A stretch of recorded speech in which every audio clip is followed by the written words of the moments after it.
అమెరికాలో ట్రక్స్ అని ఉంటాయి. కార్లు, మన కార్లనే కొన్ని ట్రక్లు అని ఉంటాయి. అది కాస్ట్లీ, కొంచెం ఎక్స్పెన్సివ్గా ఉంటుంది. దానిని డిఫరెంట్ వెహికల్స్ లాక్కుపోవడానికి అంటారు. ఆ ట్రక్ కూడా చాలా కాస్ట్లీగా ఉంటుంది. అది ఎలా ఉంటుంది, దాన్ని ఎలా వాడతారో చూపిస్తాను. ఇదనమాట ట్రక్. దీని వెనకాల చాలా స్పేస్ ఉంటుంది. అది ఫుల్గా కవర్ చేసుకోవచ్చు. మనకు అక్కడ రెడ్ క్యాన్ కనిపిస్తుంది కదా, ఆ క్యాన్ పెట్టేదంతా కవర్ చేసుకోవచ్చు. నెక్స్ట్ దీన్ని ఇలా వెనక వైపు మనకు కావాల్సిన వెహికల్స్ లాక్కుపోవచ్చు.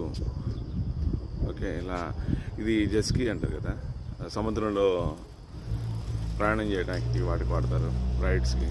దీని వెనకాల పెద్ద పెద్ద కార్లు కూడా కట్టుకొని ఎత్తగలుగుతారు అన్నమాట. ఇది ఫైనల్గా ఇది ట్రక్ అండి. ఎక్స్పెన్సివ్గా ఉంటుంది, కానీ జనాలు అమెరికాలో కొంతమంది